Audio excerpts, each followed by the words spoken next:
nada que usted y yo y el resto de la ciudadanía hondureña no conozca. Una de las grandes debilidades del sistema político hondureño es la administración de justicia. Lo más malo que le puede pasar a un hondureño es tener que ir a un hospital del Estado o tener que ir a los tribunales hondureños. ¿Por qué razón? Primero, porque hubo un gran protagonismo del Poder Judicial, que era la cenicienta del gobierno en toda Latinoamérica, y hoy los gobiernos no se controlan, no se cambian solamente a través de golpes de Estado, que cada vez son menos, sino que se controlan a través del poder de los jueces y del poder de los fiscales. Si no, vea lo que ha sucedido en Sudamérica. En el caso particular de Honduras, un país no progresa si no tiene buena justicia. Un país tiene progreso social si tiene tres cosas. Si tienen integridad y conocimiento los gobernantes, si tienen una correcta administración de justicia que le pueda dar a usted seguridad en el ejercicio de sus derechos y en el mantenimiento de sus bienes y sus inversiones, y si tiene integridad, mientras la justicia sea un instrumento para generar terror penal como sucede en Honduras, mientras la ley se aplique de una manera para ciertas personas y de otra manera para otras, definitivamente el rechazo que va a generar ese país es terrible. En Honduras, en materia de justicia, hemos ido en un deterioro tremendo. Eh, la ley no se respeta y se agrega otro fenómeno que se llama el de la corporativización, que ha sido estudiado por muchos sociólogos jurídicos en el mundo.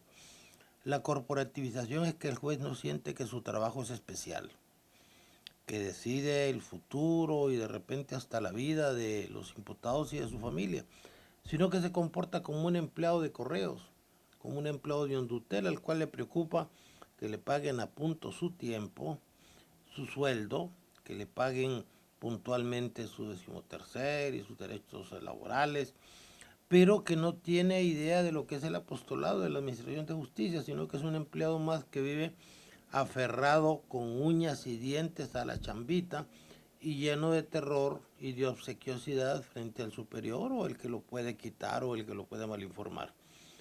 En Honduras la mayor parte de los jueces y de los empleados judiciales actúan de esa manera y por eso el sistema es vulnerable y también corrupto.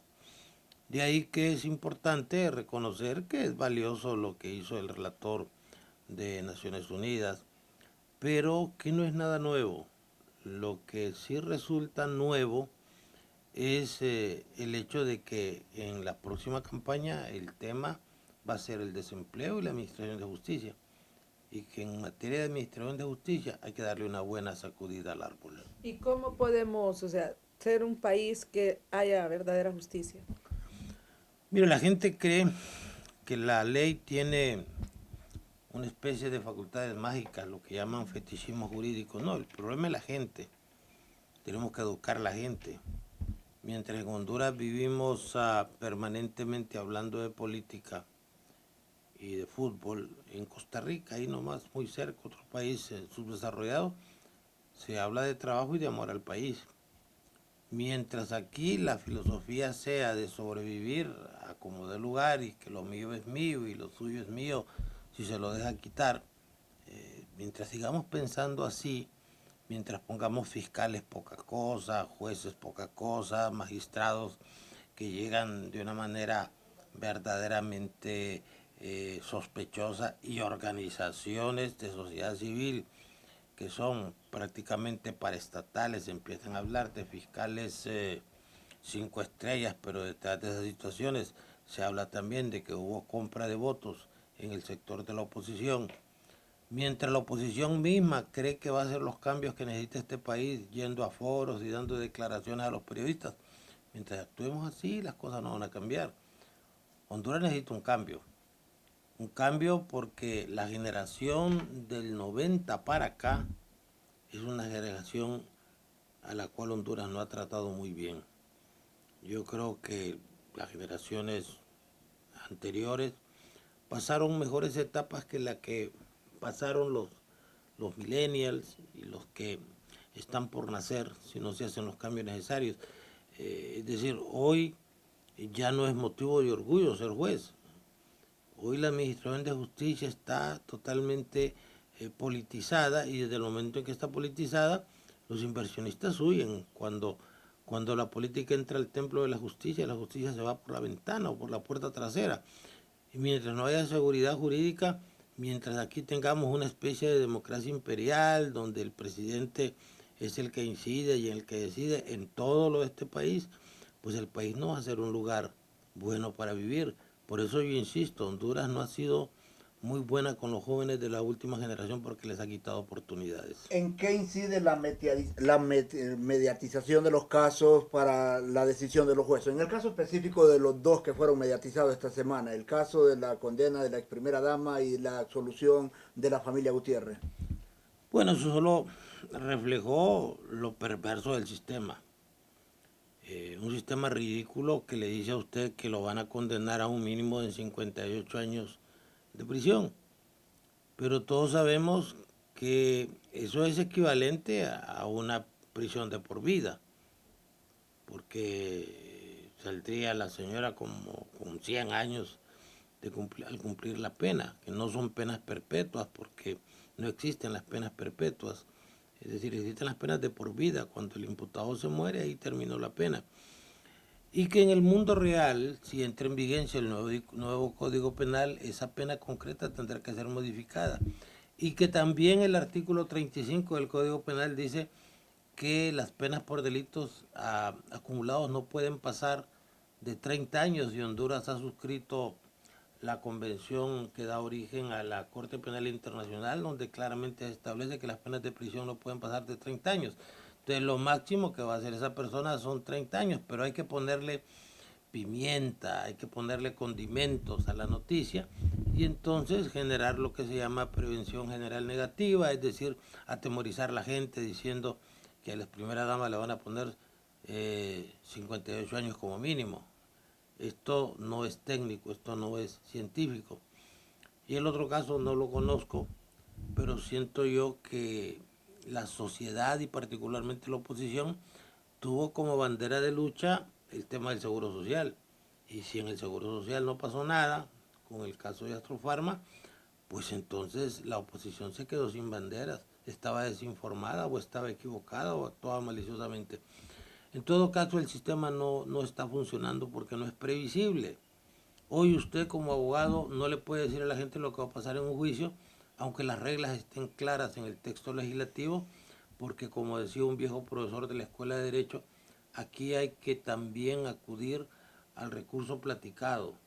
Hay que tener el derecho y hay que acudir a la influencia, hay que acudir a los amigos, a los conocidos y a los políticos para que se nos aplique la justicia. Y eso no debe pasar, la justicia debe ser perfectamente previsible.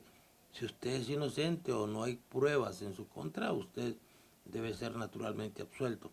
Por eso no funciona cuando un sistema está integrado por funcionarios poca cosa, por gente limitada, atemorizada, que no se puede ganar la vida en la profesión, y tiene que acudir a la burocracia estatal para servir los intereses del que manda en este momento. Yo siento que es una gran tristeza porque los jueces no deben ser propiedad del presidente.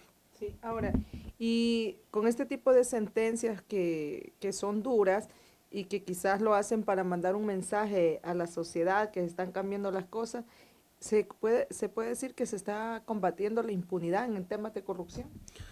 Yo creo que no, porque, mire, usted recuerda cuando empezó la Maxi, gran cantidad de gente llegaba a las oficinas de la Maxi con sus documentos a presentar denuncias, la gente creía en la Maxi. Hoy ese fenómeno no lo ve. Yo creo que estaríamos peor sin la Maxi, pero la Maxi no está haciendo el trabajo que debería hacer. La Maxi se escuda en el hecho de decir que quien hace el trabajo es el Ministerio Público. Y si el Ministerio Público es el último decisor de las cosas que tengan que ver con la corrupción, pues estamos listos y servidos. Yo veo que los dos últimos voceros de la Maxi se han ido de una manera muy poco lúcida de Honduras. Los he visto irse desencantados, amargados, frustrados, porque no pudieron irse con la satisfacción de haber hecho un trabajo completo. La Maxi solo tiene un propósito de existir, y es que viene manejada por extranjeros, que los extranjeros van a regresar a sus países, que ningún hondureño puede hacer la lucha contra la corrupción abiertamente porque tiene el temor de la retaliación, de la venganza, de que lo maten, de que le causen un daño, pero los extranjeros están blindados contra eso. Por eso hay funcionarios extranjeros en la Maxi. Pero la Maxi no ha cumplido con las esperanzas del pueblo hondureño. Insisto, estaríamos peor sin la Maxi. Hoy lo que queda, si se va a renovar ese convenio, es darle más atribuciones y definitivamente que empiece por los que debe empezar, que son los grandes depredadores de la corrupción. En Honduras no podemos estar haciéndolo de la caja china todas las semanas y acusando diputados. Si los diputados no tienen un perfil político lo suficientemente grande como para ser sujetos de la atención nacional, que empiecen por donde deben empezar. Y yo creo que deberían empezar llamando a Pepe Lobo seriamente para que de una buena vez deje de hablar en parábolas, deje de usar tanta metáfora y diga lo que tiene que decir. Sigue siendo el talón de Aquiles para el Ministerio Público la falta de investigación, doctor, ya que muchos casos no son bien sustentados y por falta de méritos los juzgados no tienen más que desestimar lo mismo. Ese es un pretexto, ese es un escudo, es un mecanismo como los escudos que tiene el gobierno ahí para combatir el narcotráfico, eso no sirve. Ese es un argumento falaz. Los que están ahí son técnicos. Yo conozco los fiscales de este país y son buenos profesionales. Lo que pasa es que el Ministerio Público en todas partes del mundo es lo que es el fiscal. Si el fiscal es bueno, el Ministerio Público va a ser bueno. Si el fiscal no es bueno, el Ministerio Público no va a ser muy bueno. ¿El fiscal que es general, quien dirige? Por supuesto, en todas partes del mundo el Ministerio Público tiene una característica. Si usted tiene a Tel Maldana como fiscal general de Guatemala, va a tener un Ministerio Público agresivo, un Ministerio Público que va a buscar el modo, la manera de hacer su trabajo. Si tiene un fiscal así medio aletargado, medio lento, que quiere sobrevivir, entonces definitivamente el trabajo de la fiscalía va a ser un trabajo muy modesto, muy temeroso. Y yo creo que los fiscales hasta mucho hacen porque no se sienten respaldados, no se sienten seguros, estables en sus posiciones y corren el riesgo de caer en desgracia cuando toman alguna posición un tanto agresiva en cuanto a la lucha contra la corrupción. Entonces, hoy, ¿qué sucede? Que la gente quiere sobrevivir. La gente lo que quiere es mantener su puestecito y cuando eso se ve amenazado, entonces se hacen los muertos. Pero también la sociedad tiene que responder. ¿Dónde está el pueblo hondureño? Yo no quiero creer que el pueblo hondureño viva esa situación de egoísmo, de ser poco solidario. Este es nuestro país. Decía un autor hace unos pocos años, un país y el pueblo de un país se conoce por la forma en que están de limpias sus calles y por la forma en que tienen aseados sus sanitarios. Desde ese punto de vista yo creo que deberíamos empezar a mandar señales, pero no señales para meter presos ángeles caídos, personas que ya entraron en desgracia, que ya esos tentáculos que los tenían unidos al poder se los cortaron, sino hay que agarrar a alguien que esté realmente en pleno ejercicio de su poder y realmente demostrar que el sistema republicano funciona. El problema de Honduras no es un problema de democracia, es un problema de modelo republicano, donde los poderes sean independientes. Y hay dos poderes que no están en la Constitución, pero que deben ser independientes, es el poder electoral y el Ministerio Público. En otros países ya los han formalizado como gobiernos de 5 poderes. Cuando tengamos eso, Honduras va a ser diferente, pero va a ser diferente cuando nosotros cambiemos en nuestra forma de actuar.